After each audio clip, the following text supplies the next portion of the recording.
I'm gonna die. I'm gonna die historic on the Fury Road.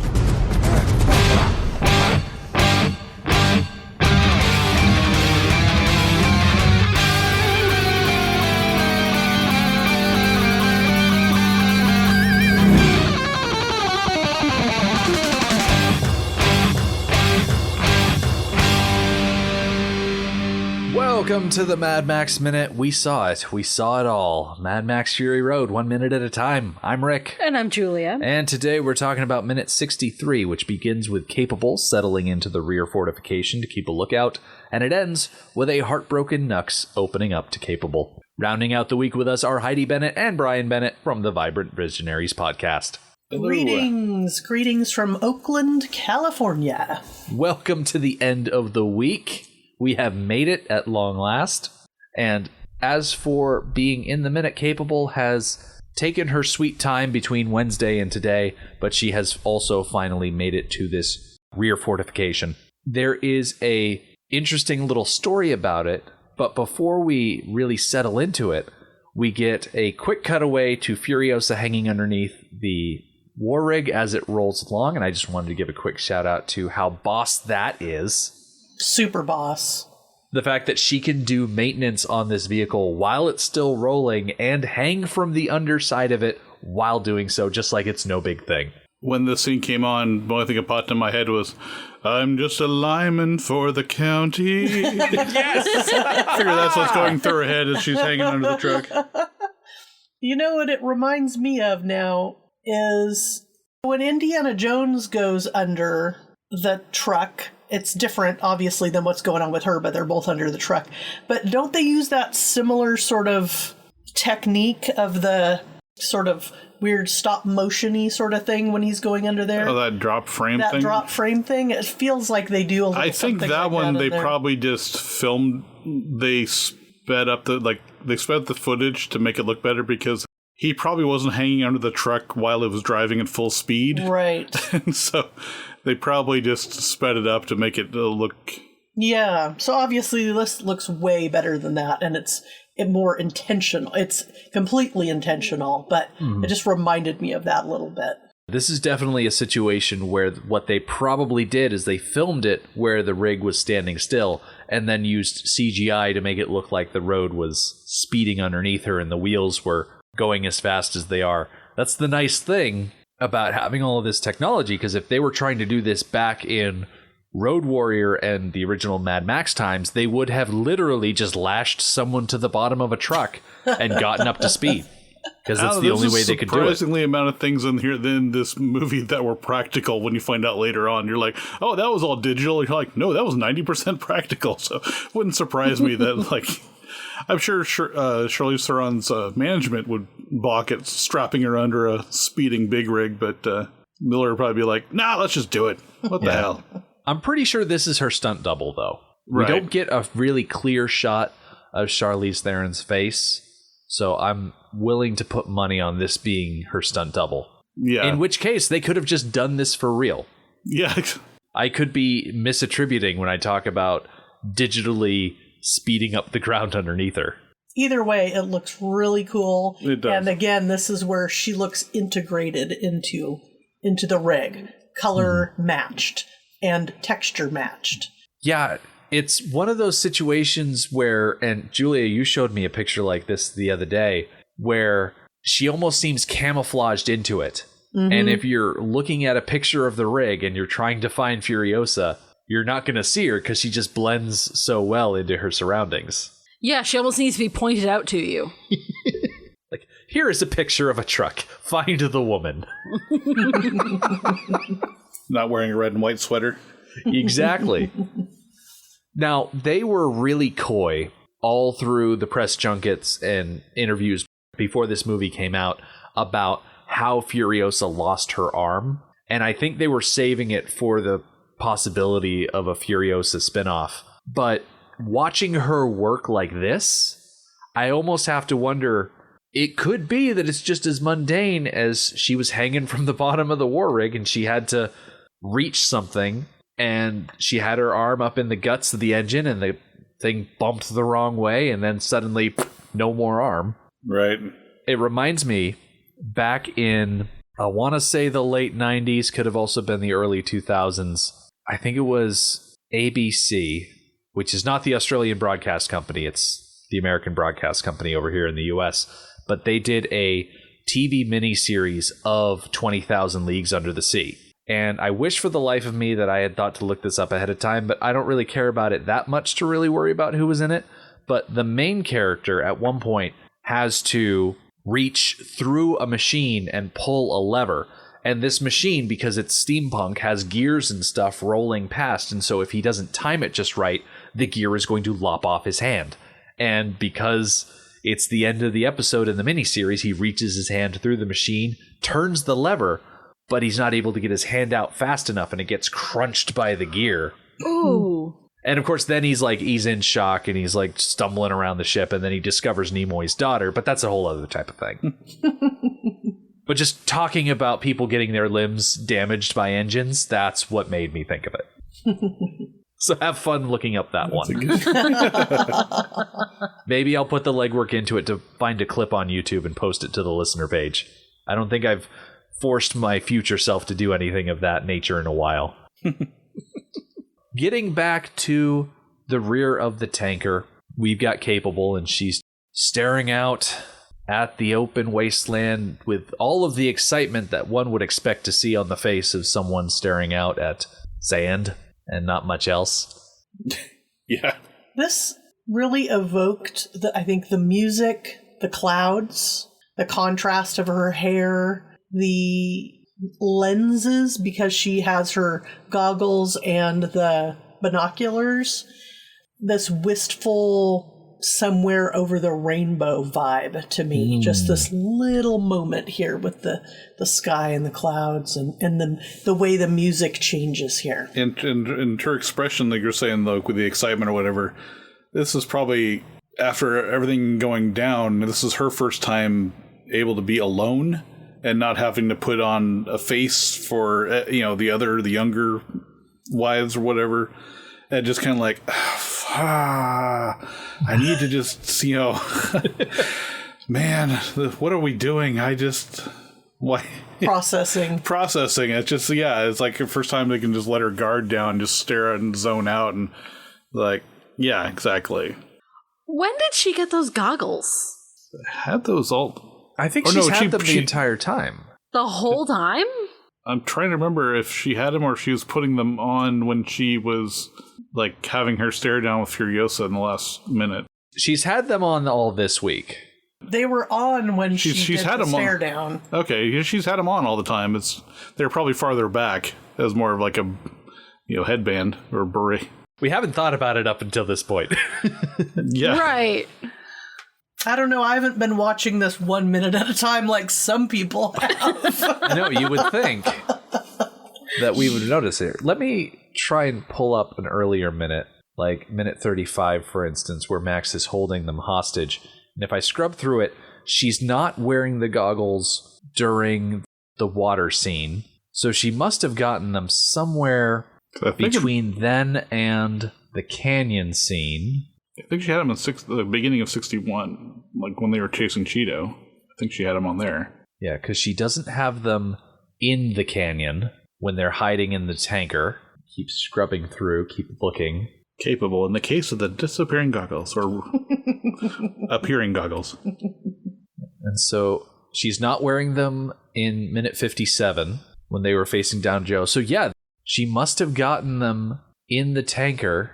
After Angharad died? Yeah. Oh, wait, no. When they run after Cheeto, she's not wearing them. So yeah, she must have picked them up during that fade to black. Yeah. Well, we said we didn't know how much time had gone by. So That's true. Okay, enough time has gone by that she was able to rifle through the war rig and find a pair of goggles to put on her face. It was Amazon Prime same-day delivery. There you go. Yeah. The drones are still flying. Did she put them on because she was looking for an opportunity to leave the cab?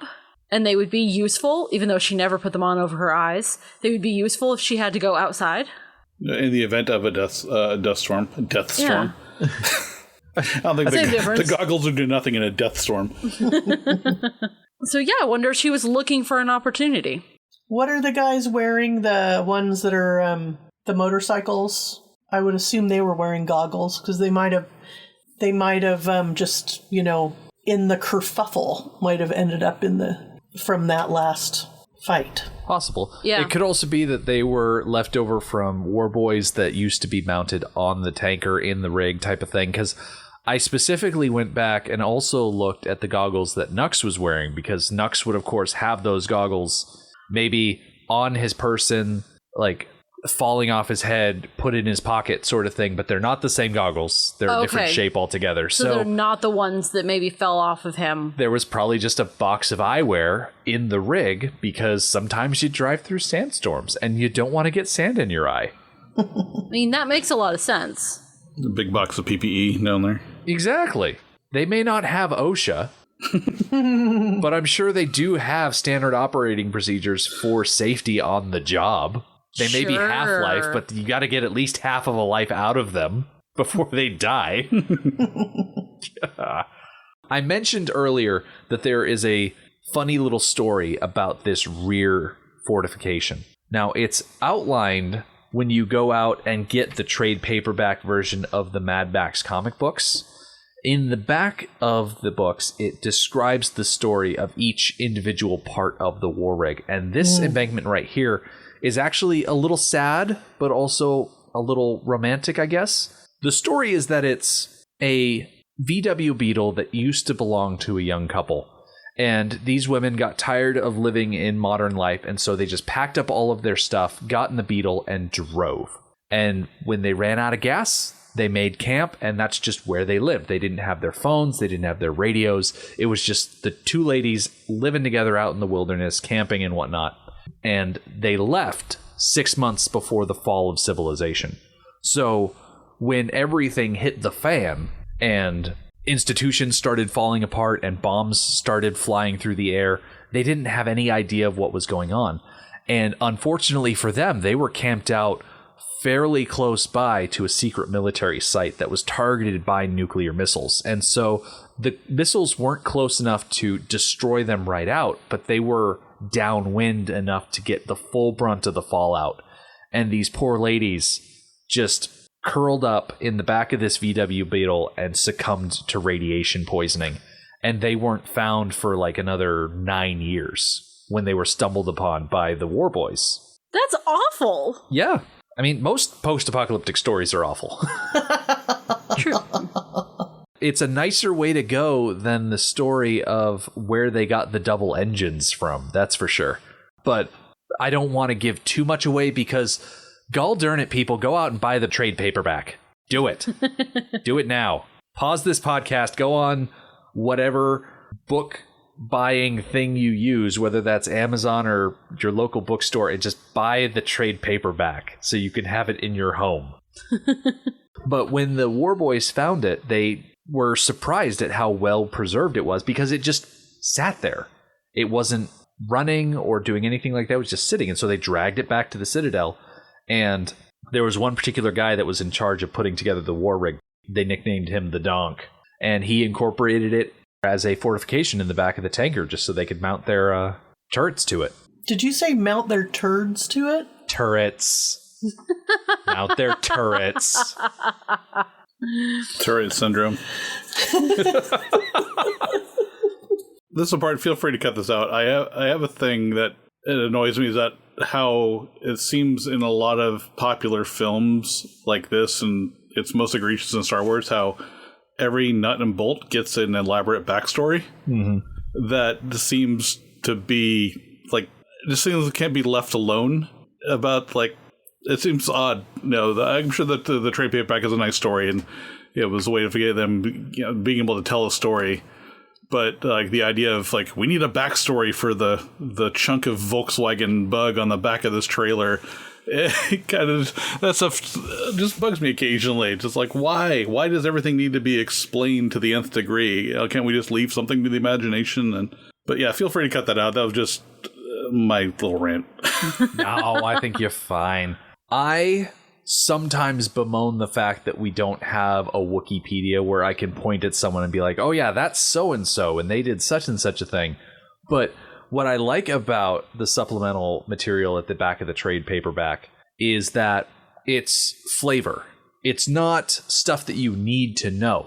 Like sometimes with Star Wars, there are books that if you don't read, that you lose out on a huge chunk of the story. Like you can watch Fury Road 1,000,000 times and never know the backstory of one part of the war rig, and it won't diminish your enjoyment. The same cannot always be said for things in other sources of media. Mm-hmm. And so I like that it exists, but I also like that it's not required. Yeah, I can see that.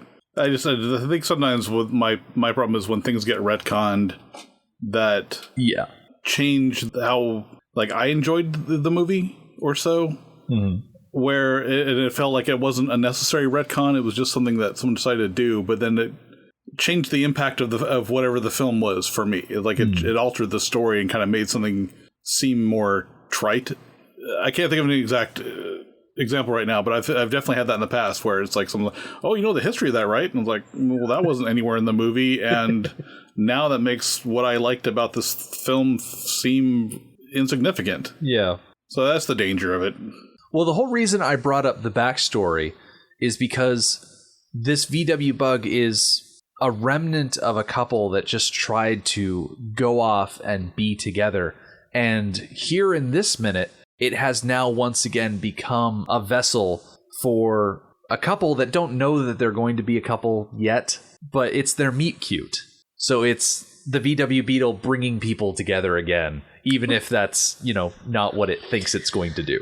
I like that you called it their meet cute. I was thinking that in my head as well, and then I realized it's not exactly their meet cute. I mean, they are meeting and it is cute, but they have met once before. Yeah, she threw him out the side of the truck. Yeah, so I think down the road when they're telling the story of how they met, that story of when she threw him out of the truck is their meet cute. As much as it would be nice that this is the story, they have met before. Yeah. I think that makes it richer, though. When I first met him, he was like this, and he then was I was trying to all strangle that, the driver. So he threw him out of the truck, and then he came back. But then I found him, and he looked like a little sad turtle. Then we see Nux, and I suddenly need a gallon of lip balm. Oh my gosh. Oh, yes. I really just genuinely love how the only reason that Capable turns around is because Nux is whimpering. And she turns around, and the first thing she says is, "Oh, what are you doing here?" And it's so much kinder than I think Nux deserves. Like, you would expect her to say, "Oh, what are you doing here?" As in, I literally threw you off the vehicle, and now you're just back. The first time when she threw him off, he was a wild animal. Now he's an injured animal. Mm-hmm. She could definitely immediately assesses oh, you're no way a threat. So yeah. And so much has happened to each of them individually since he got tossed. Yeah, talk about your worldviews changing in a heartbeat. Yeah, very much so. Both of them are arguably completely different people. I think that's a good line to pursue because I'm looking at Nux here, and I'm pretty sure that Nux is still all in on the Immortan Joe stuff because his major hang-up is that Immortan Joe saw Nux's blood bag driving the rig that immediately resulted in Angharad's death. One of the wives went under the wheels because Nux's blood bag was helping facilitate it. And he knows in his head that he is forever going to be associated with that incident. And so he has permanently lost the favor of his God King. Yeah, he really screwed up at work. Yeah. It's he doesn't want to go back to the office. And he had several opportunities, and he messed up every single one. Have you ever seen those videos of those guys in a warehouse situation and they're driving a forklift and they slip or something goes wrong, like they forget to put on the parking brake, and before you know it, the forklift has gone into an upright and the entire warehouse collapses and product just goes everywhere? I've seen that in real life. Yeah, that ran through. Those images ran through my head every time I was behind the wheel of a forklift when I was a warehouseman. Yeah, I'm just don't be that guy. Don't be that guy. And I worked at a warehouse where you had the opportunity, if you wanted to, to be someone who applied for, learned, was trained to drive a forklift. And there was one person who comically, never got that certification because they'd try to give him, practice runs, and he would run into things and cause chaos all the time. I imagine that the people that cause accidents like that, maybe not all of them, but maybe at least a few, have reactions like Nux is having right now. This whole, I will never live this down. This has ruined all of my prospects for what I envisioned in my life, and now I just want to curl up and hide. Yeah, that sounds about right. I find it very interesting that he has curled up and is whimpering, and his biggest thing is about Joe seeing his own blood bag driving the rig. Mm-hmm. When we talked about Joe responding to Nux's mistake by calling out mediocre, we were talking about it a bit in the context of that's the thing that really separates Joe from Nux, is that Nux screwed up so badly right in front of Joe. Yeah. That's not playing a part here. That's not what has driven a wedge between them in Nux's eyes. In Nux's eyes, it's the fact that his own blood bag was driving the rig. Sure, Nux getting tripped up is one thing. Like, you can walk back from getting snagged on a chain. That you can fix. You can't fix a dead wife. No, you can't. At least not in this series of movies. Yeah, I was going to say. And so, Nux, he follows up that statement about he saw my blood bag and whatnot, and he starts banging his head against the floor of the enclosure because he is just so heartbroken about it that he's turned to self-harm. And Capable, thank goodness she's there, because she places her hand on his head and stops him. Like, I don't think she necessarily physically stops him, but she tells him to stop. And then she keeps her hand in place until he does. She doesn't withdraw. She's there to support him because she can tell how hurt and damaged he is right now. And who knows, like, Nux's, like, story, this may be the first time he's had, like, a compassionate touch communication, too. Mm-hmm. It's like everything before was, with other War Boys was, slaps and grabs and headbutts and, like, basically getting everyone really amped up. That's the first time there's just been like, hey, you okay, buddy?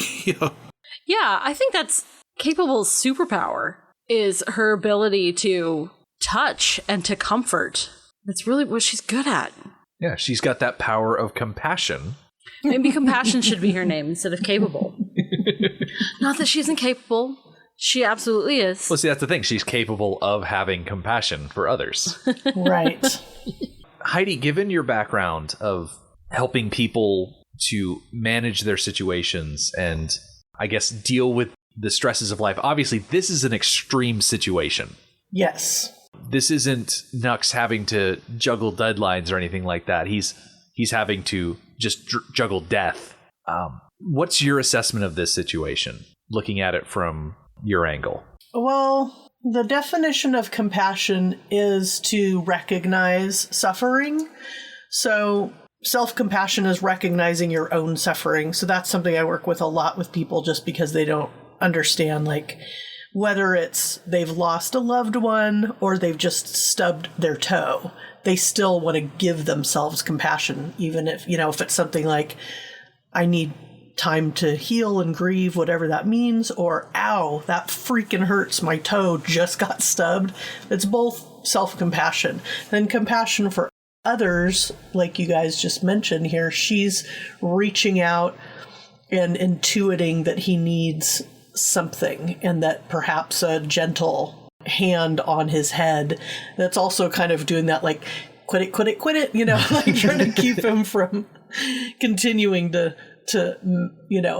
bang his head, is that she's saying, I am here with you in this moment, and in this moment I witness your suffering. So much like they want to be witnessed when they do their kamikaze missions, she is truly witnessing him and saying, I see you. Compassion doesn't mean that you have to feel what the person is feeling. It just means that you are, and this is why it takes some practice and some training, although some people are just sort of naturally born with this ability. But it's really to say, I'm here with you, even if I don't fully understand what it is you're going through. I understand that you're suffering. So yeah, she's doing that for him because he's giving her some pretty clear signs of pain and humiliation and stress. I love that you brought up the idea that she is witnessing him, because I think with the War Boys, you get witnessed in death, like as you are dying, and she is challenging that idea by witnessing him in life.